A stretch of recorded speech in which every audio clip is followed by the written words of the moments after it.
Bon dia. So it's been a while since I read from a book that I'd written many years ago. And I thought after presenting the book Sempre Finding Home, which was translated into Portuguese at the end of last year, after presenting that in Portuguese a couple of times here in Portugal, I thought I'd actually present it in English for people that didn't understand the Portuguese very well. And this is the cover of the Portuguese version. I've gone back to the old cover of the English version, and this is the third edition of this. So, yeah, it's quite different, and it's quite different to the version that many of you may have as well, of the lady sitting at a cafe table with a dog on her lap or something. But anyway, the way I present this, the way I presented it in Portuguese, was by reading extracts from the story and then cross-referencing them with what they mean to me personally, or how I came to write about them. So I'll read from the notes I made because it'll be easier and hopefully clearer. So first of all, I want to clarify that the book is a novel and not about buying a house in Portugal. The sense of home in the title refers to a place where we feel safe, a place where we have friends, and where we're happy. For me, when I started writing the story, that was a small village in Miranda de Corvo, and almost all the names, not the characters themselves, come from there. Since 2021, however, home has been in the centre of the town of Soure. It's worth mentioning to the reader that although in theory the book is fiction, a great deal is autobiographical. I wrote to come to terms with situations in our past, such as the death of my mum when I was a boy. But the message in Sempre, Finding Home, is above all about hope and shows how lives connect over different countries and times. I wanted to highlight the interconnection between people which transcends the frontiers of both, something that is very important in a political climate of isolationist politics and where the right is on the rise. The characters develop slowly, but this allows the reader to identify with their emotional struggles and the spiralling events which connect them. Each of the people in the book has their own story, and we explore themes such as love, loss, guilt, and forgiveness. Unexpectedly, there's a mystical side to the story, which comes from my wish, or perhaps it's my need, to believe in something that could not be explained by reason alone. So, the story. Sempre, Finding Home, is a story of love and the invisible ties that unite and shape us. We meet Jennifer, a young Londoner who is looking for a new start in Portugal. Nelson, a young Portuguese man whose life is overshadowed by family tragedy. Ines, a 16-year-old Portuguese girl who follows Wellington's army during the Napoleonic invasions of the peninsula. And Michael, an elderly man who is in possession of a family heirloom that connects all four characters. Through scenes of sadness, frustration, love, friendship, loss and laughter, we discover the truth in the words of Nelson's grandmother when she says, "Life is like that, rarely always happy or always sad, but one of them having the upper hand for a while."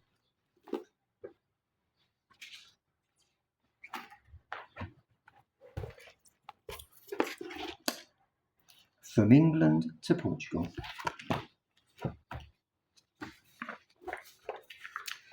So, why did we move from London to Portugal?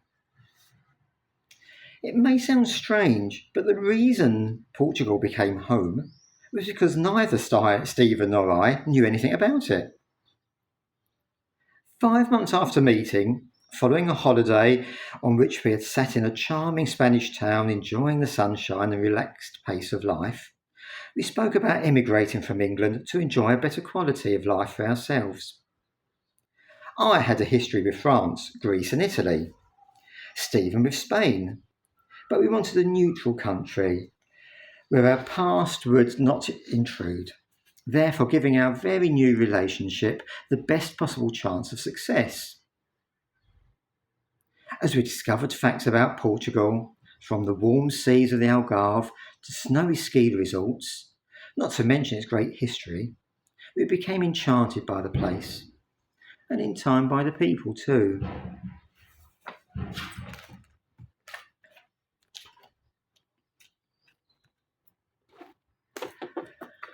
Yes, so here we have a picture from Portugal at the beginning of the 20th century, and here a situation that's very familiar to me, Liverpool Street Station in London.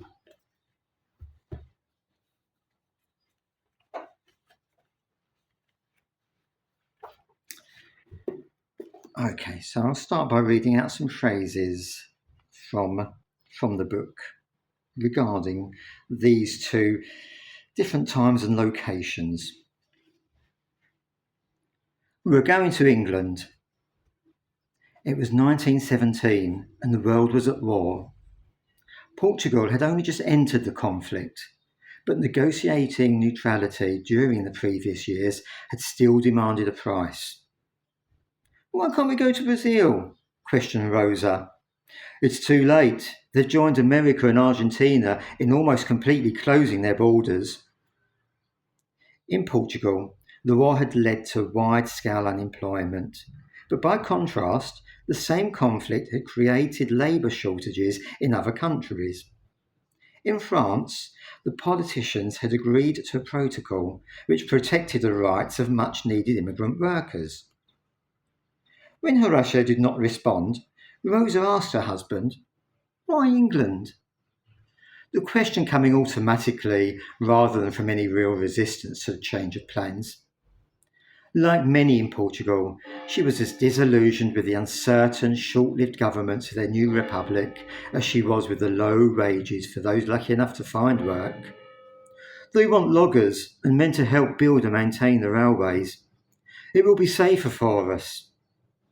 It was a gamble that Horacio was taking for him and his family. We leave Portugal at the beginning of the 20th century, and we're in England, in London now, at the end of the 20th century. It was a Thursday afternoon that she left, the young woman believing it was better for everyone that way. The hours immediately following her departure from the small terraced house, where she had lived for almost 2 years, was spent at Liverpool Street Station. Jennifer loved the romance of stations. The great edifices struck her with awe, but even the small ones got her attention. It was likely that most people never imagined the excitement those early travellers must have experienced, being pulled along by mechanical horses galloping at speeds never before attained. Just as bewildering was arriving at given destinations at set times instead of being subject to the vagaries of tiredness or poor road conditions. Those years had highlighted man's ingenuity, as God was obscured by steam and the new cathedrals, rich and poor alike, were dwarfed by a different type of vaulted ceiling and arched window. The time for Jennifer to wallow in things she couldn't change was over. With her composure failing at this crucial point, she approached the automatic platform barriers. Her ticket allowed access to a smart-looking train with the word Stansted Express emblazoned along its side, something she read through a watery veil before boarding, not understanding at that time how the threads of her tale were being woven into part of something which had begun many years before.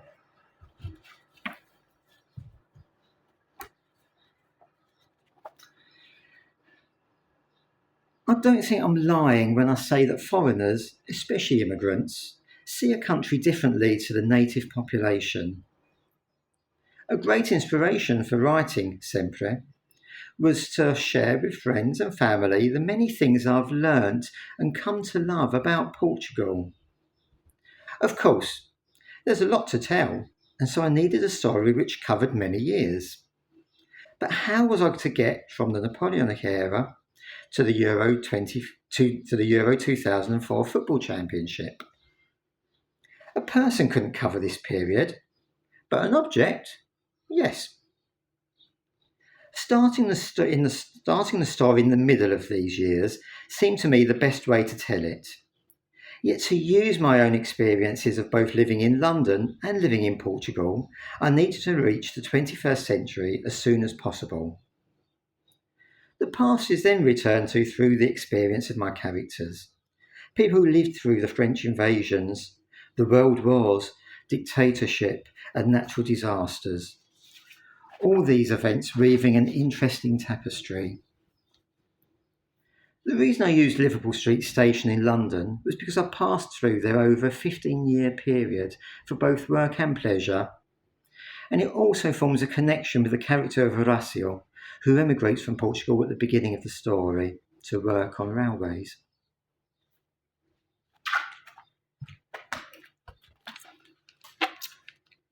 Why did we choose Coimbra when we actually came to Portugal?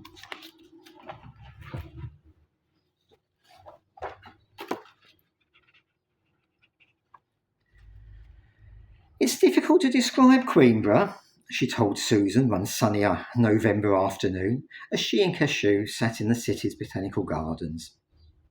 Well, is it anything like London? I suppose part of it reminds me of the streets and buildings of the old city. There are narrow alleys, winding streets and beautiful old architecture. But unlike in London, the stone carvings and iron balconies are black and crumbling. It's really sad at how neglected so much of Coimbra appears. It was true.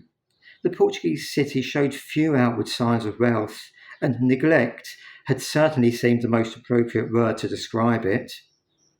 But I like it here, and I like being somewhere that feels so different, Jennifer concluded.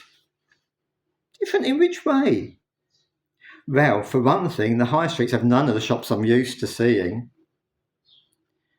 In England, if a person had awoken suddenly from a trance and found themselves in any high street or shopping centre, it was becoming increasingly difficult to know what town they would have been in.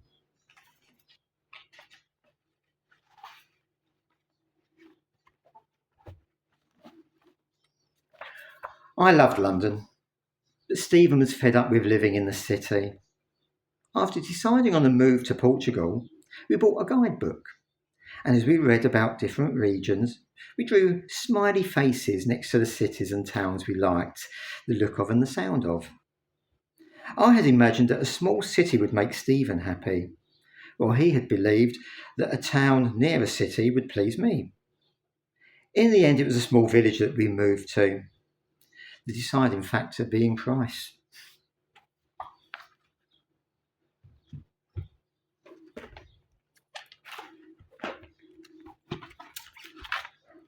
So, Terceira Island in the Azores.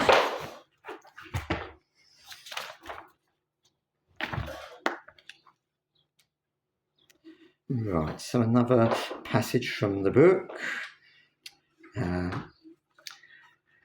An earthquake in the Atlantic shook the island of Terceira on the 1st of January 1980. Buildings trembled and fell, trapping and crushing people beneath the rubble. Floods swept land, houses and people into the sea, or interred them beneath the mud and rock. In a few minutes, the fresh hope that a new year always brings was buried.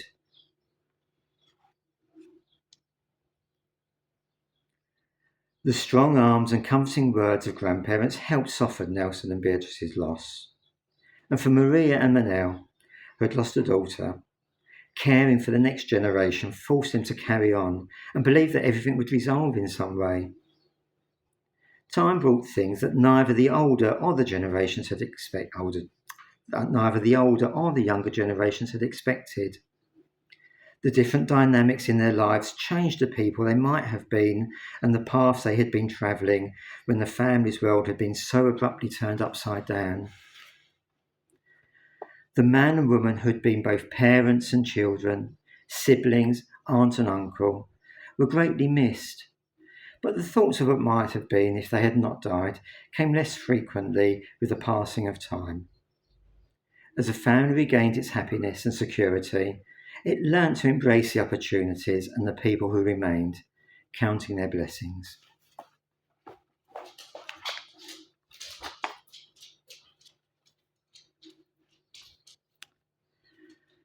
So, why did I write about the earthquake in the Azores? As I said earlier, one reason for writing was to come to terms with losing my mum when I was young.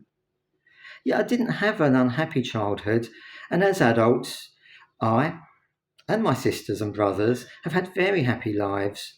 So I wanted to try to explain how this is possible following such loss.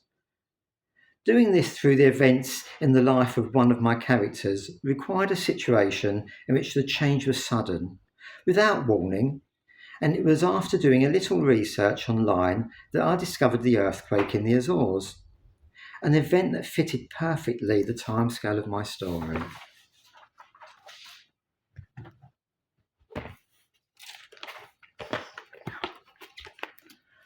Okay, clowns, whales, and ghosts.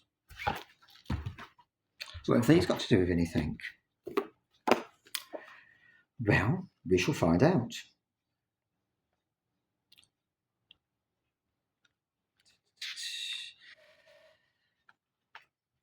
I would rather talk about clowns in the Alentejo and ghosts eating my nan's fruit with you than with anyone else. Jennifer joined in with Nelson's broad smile, remembering a couple of conversations they'd had when the similarity of vocabulary had led to very different images being conjured up. The clowns being clouds over the Portuguese agricultural region, and the ghosts were in fact goats, which belonged to his grandmother's neighbour. Don't forget that you also correct my Portuguese when I make mistakes. A few days previously, Jennifer had made Nelson laugh when her pronunciation of the word buleia, a lift, had conjured up the image of offering somebody a buleia, a whale. Yes, unfortunately, I was trying to explain to some Portuguese students in my class once the concept of giving someone a lift, and I'd actually kind of confused the pronunciation of buleia with baleia, and so they thought I was trying to explain how you would offer somebody a whale. Quite a different idea.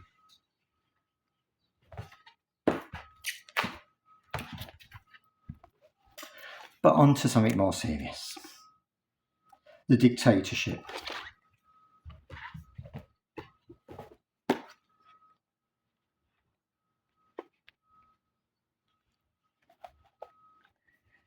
In the years following the end of the Second World War, Salazar promised elections as free as they are in free England, but that never happened. After Germany's defeat, he needed to do something to distance himself from the type of rule associated with Hitler and Mussolini, but there was always corruption, and no real opposition was ever going to have a chance to win democratically in Portugal at that time. Yet there was hope for a while. In the mid-50s presidential elections, there was a man who was nicknamed the Fearless General, who ran against Salazar's puppet candidate, and briefly things looked as though they might change. Up until that point, the resistance to the Estado Novo, the new state, had been fragmented, but General Humberto Delgado, who Lisbon's airport is actually named after, won the support of the different factions. Salazar fought back with force against the mass gatherings of support for this man. Arrests and persecution a common weapon, and there was only ever going to be one result.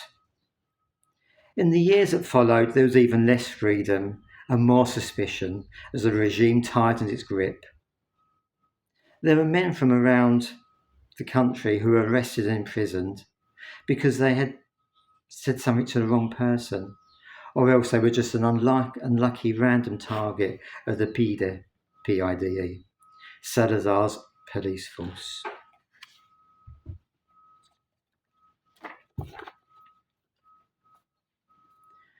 I admit that I knew very little about Portugal before moving here, and I think that's the case for many English people. Over the years, while in the UK, I'd heard phrases such as the Lisbon Expo, 1998, the names of Ronaldo Mourinho, but I'd never associated them with a country called Portugal. Even the Algarve and port wine were words unconnected to a specific place. Therefore, it's easy to understand that I knew nothing about the country's new state, a dictatorship that is recognised as Europe's longest and only ended in 1974. However, after learning even a little about this, I began to understand the country better and to admire the people who lived through it, in a similar way to how I admire my parents' generation who lived through the Second World War.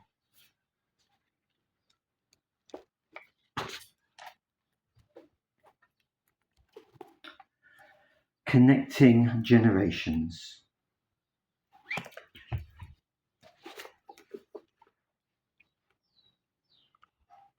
Okay, so a little about those Napoleonic invasions of Portugal.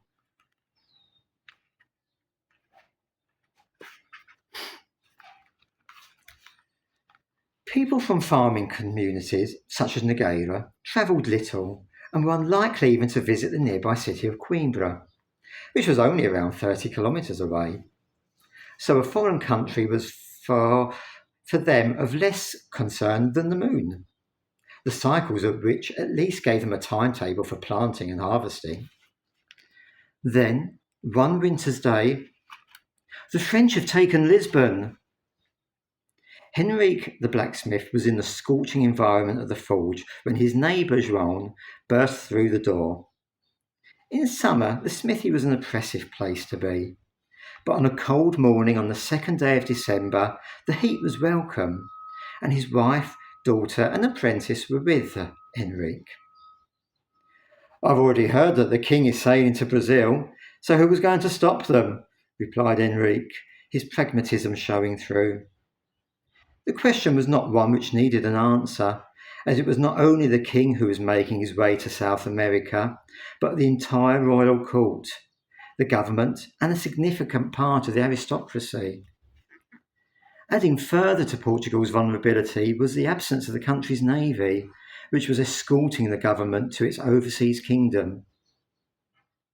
It was argued that the action was necessary to protect the nation's sovereignty, and troops had been left to defend the country, but the Portuguese people could not help feeling abandoned. It was true that the army had been subject to reforms in the previous years, but it was never going to be sufficient because many of the most able military leaders were accompanying the king. "What's going to happen?" asked Henrique's wife anxiously. Silence fell over the smithy, until the blacksmith summoned up as much conviction as he could to allay his family's fears. "Then England will help us," he answered, relying on the centuries-old alliance between the two countries.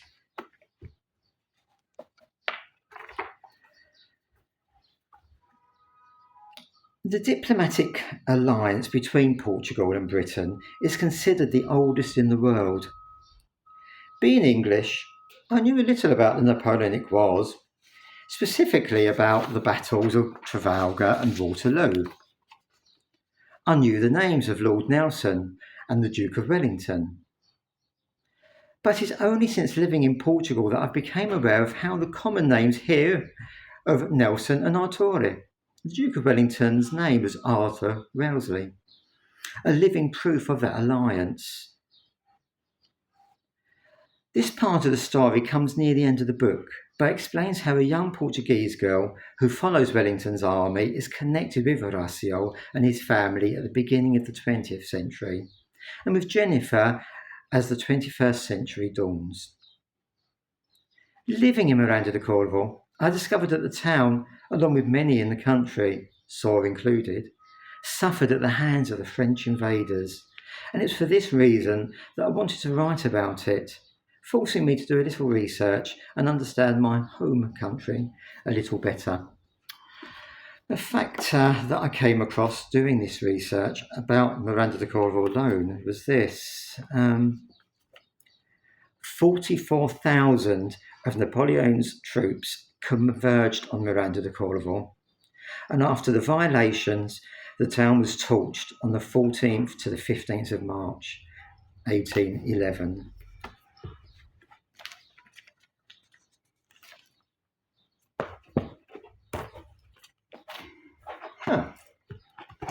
Okay, this is the football stadium and shopping complex in Coimbra, where the local team of Academica play.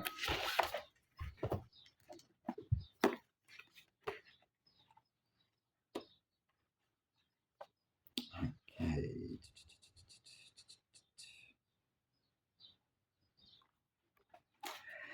The new stadium and shopping complex had transformed the area by São José station, as similar buildings had no doubt done all over Portugal. It was the middle of June, and the country, a football-loving nation, was full of enthusiasm for the 2004 UEFA European Championship. Jennifer was happy to watch football, but not exactly what you could call a fan. And although Nelson supported Benfica, because the team was based in Lisbon, he, like many, followed them from an armchair or amongst friends at cafes. However, few people could avoid the patriotism and fervour of where they lived, which meant that people from towns and villages which surrounded cities such as Lisbon and Coimbra wanted to be part of the excitement and movement on their country's streets.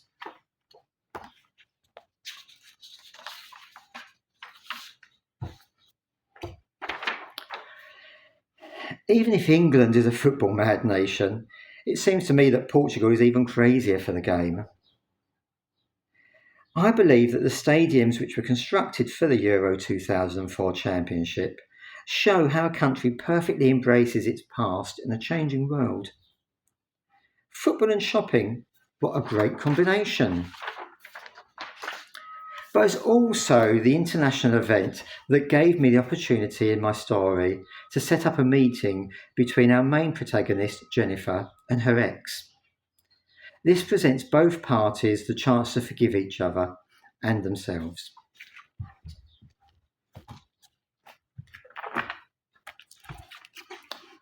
Happy ever afters.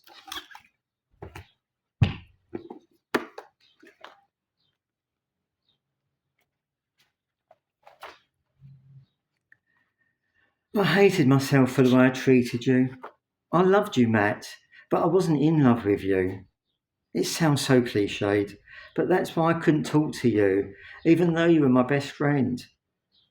Tears started to come to Jennifer's eyes, and although the sunglasses she was wearing hid these, they failed to mask the emotion in her voice.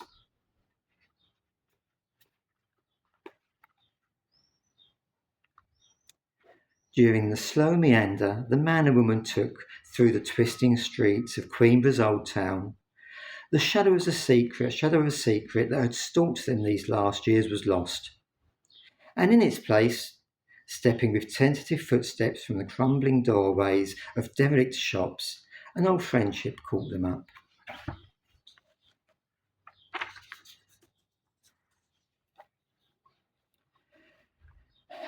I said earlier that I believe certain events can leave us feeling that we have no control. Or perhaps I didn't say that earlier.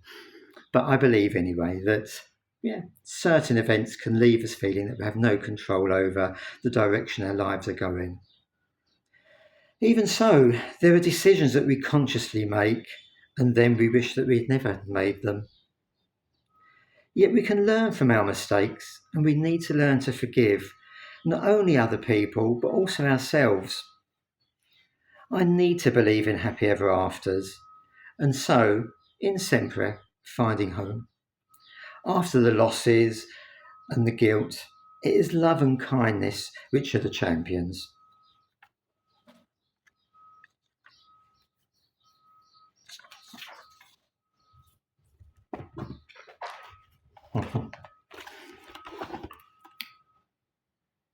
A Forever Love.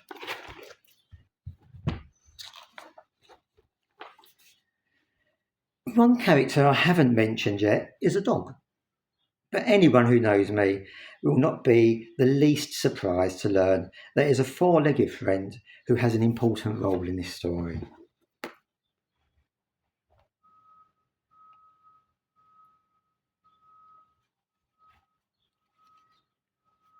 A nudge against her leg brought her attention back to the surroundings, and looking down, the young woman noticed a dog lying by her feet.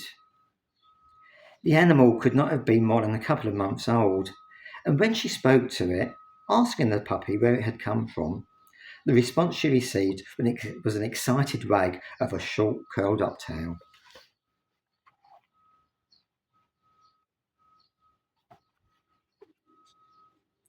Yes, without doubt, Cashew had pushed her in a far better direction than the one in which she had been heading.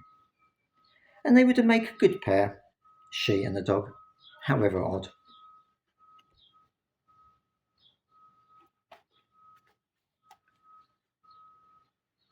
On the wall of the entrance hall, in the refurbished accommodation, was a photo of three figures: Jennifer, Nelson, and Cashew. The man and woman were crouching down with their arms around the dog, and glinting in the sunlight which filtered through the chestnut and olive trees were three wedding rings, a testimony to a forever love. So I hope you enjoyed this presentation of Sempre, Finding Home. Their stories, the stories of Jennifer and Nelson and a few of the other characters, continue in the follow-up to this, which is Sempre, Believe, along with other characters as well.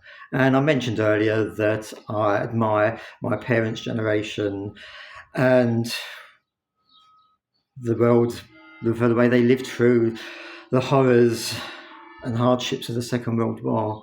And I write about some of this in the follow-up to this book, as well as developing the stories and the characters of Jennifer and Nelson.